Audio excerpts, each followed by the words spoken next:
আজকে মুসলমান গুনাহ ছাড়তেছে না, গুনাহ করা অবস্থায় দোয়া করতেছে।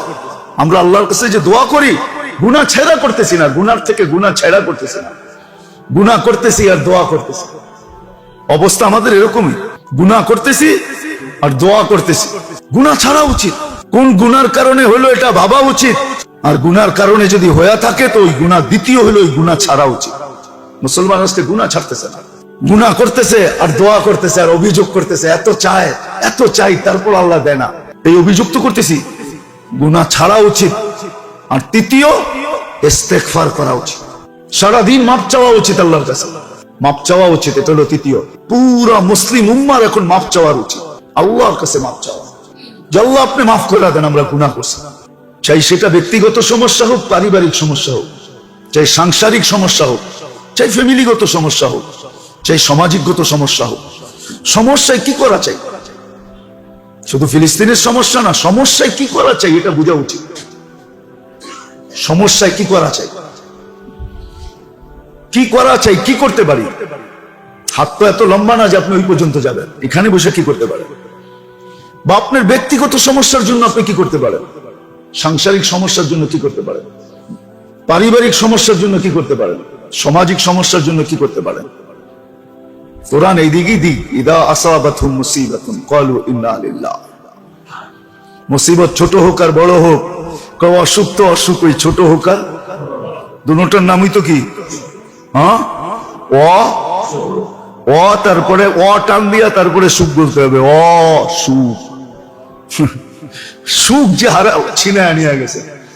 তো ছোট হোক আর বড় হোক, আপনি যদি বলেন শুধু মাথা ব্যথা, এত চিল্লা চিল্লি, তো কি বলবে? ও তো এটাই কবিতা শুনে দিবে, কি যাতনা বিষে বুঝিবে সে কিসে, কবু আসি বিষে ডংসিনি যার।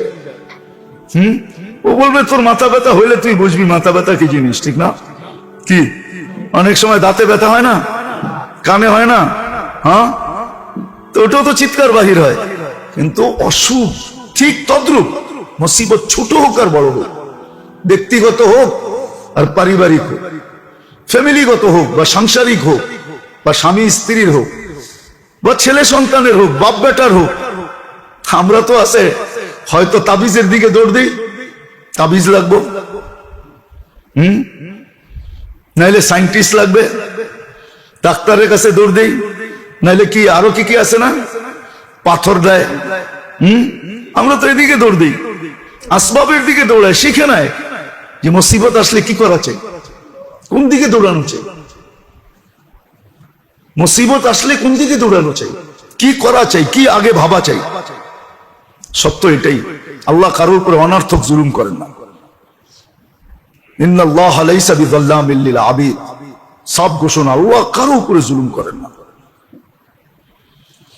তো মুসিবতে কি করণীয়, এটা হলো শিখার বিষয়, যে মুসিবতে আমি কি করব, আমার করণীয়টা কি, আল্লাহর পক্ষ থেকে দিক নির্দেশনা কি, এটাই মানুষের ভাবা উচিত ছিল, কমসে কম মুসলমানদের।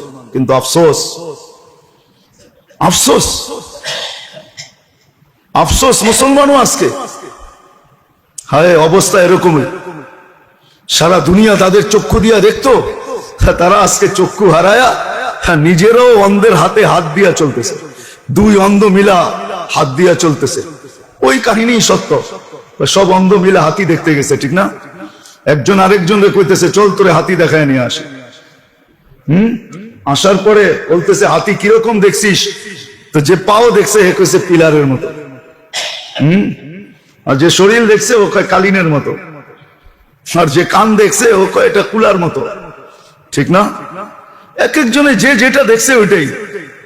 আজকে উচিত ছিল আমাদেরকে সারা দুনিয়া আমাদের চোখে দেখা উচিত ছিল, কিন্তু আমরা আমাদের দৃষ্টি হারানোর কারণে এখন সারা দুনিয়ার চোখে দেখতেছি। কি বুঝাইতেছি আল্লাহ জানে, বুঝতেছেন কিনা? আমরাও গায়ের চোখ দিয়ে দেখতেছি। আজকে আল্লাহর শিক্ষার দিকে কেউ যেতে রাজি না, ভাবতেই রাজি না, যেতে রাজি করতে কেউ হবে। এই জন্য মুসিবত ব্যক্তিগত হোক, নিজের ছোট সংসারগত হোক, আর পরিবারগত হোক, বা সামাজিক হোক, বা যেমন মুসিবতই হোক,